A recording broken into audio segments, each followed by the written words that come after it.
Hello, আসসালামু আলাইকুম। সকাল সকালে যে চা পরোটা খেতে বসে গেছি। চা পরোটা খেয়ে চলে যাব রান্নাঘরে।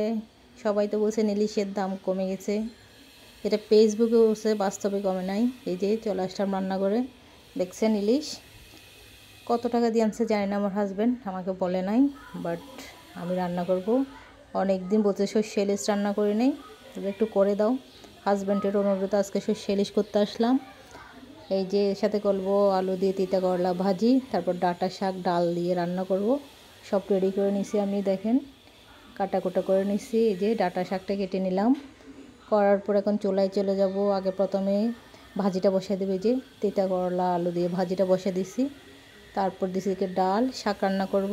মাছটা আমি কেটেই রাখছিলাম, এই দেখেন মাছটা কেটে রাখছি। তারপর এখন মাছটাতে এখন আমি সর্ষার ইলিশ সব কিছু মাখাবো মশলা দিয়ে। কি কি মশলা দিচ্ছি দেখে নেন।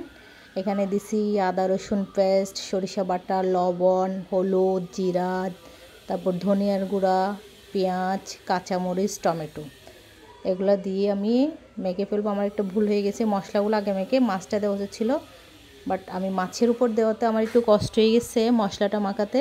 আর সর্ষের তেল দেবেন, এখানে যদি খাবার তেল ইউজ করেন তাহলে টেস্টটা আসবে না। সর্ষের তেল ইউজ করলে তাহলে ভালো টেস্টটা পাওয়া যায়, সেটা আমি আমার অভিজ্ঞতা থেকে আপনাদের থেকে শেয়ার করলাম। কারণ আমি খাবার তেল দিয়ে এর আগে রান্না করছি, এটা ভালো আসে নাই, কিন্তু সর্ষের তেল ইউজ করে তো এবার ফ্লেভারটা সব কিছু ওকে ছিল, খুব ভালো ছিল। অনেক জামাইয়ের আবদার বলে কথা, খুব সুন্দর করে রান্না করতে হবে, সেজন্য খুব ভালো করে মাখাচ্ছিলাম। এই যে দেখেন সরিষা আমি কিন্তু ব্লেন্ডারে ব্লেন্ড করছি, সরিষাটা কত সুন্দর ব্লেন্ড হয়ে গেছে দেখেন। হাতে কিন্তু ইয়াতে পাটাতে বাটি নেই, তারপরেও একটু ভিজিয়ে রাখলে কিছুক্ষণ ব্লেন্ডারে সুন্দর ব্লেন্ড হয়ে যায়। এই যে যারা জানেন তো জানেন।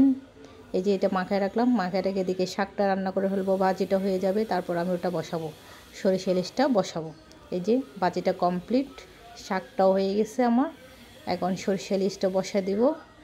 দেখেন ভাজিটার কত সুন্দর কালার আসছে। এই যে সর্ষে ইলিশ দেখেন বসাই দিছি, বসাই দেওয়াটা ভিডিও করতে ভুলে গেছি। এই যে অর্ধেকের মধ্যে করতেছি, কালারটা কি সুন্দর আসছে দেখেন। তাহলে আজকের মতো এখানে শেষ, আরেকটা ব্লগে দেখা হবে। আসসালামু আলাইকুম।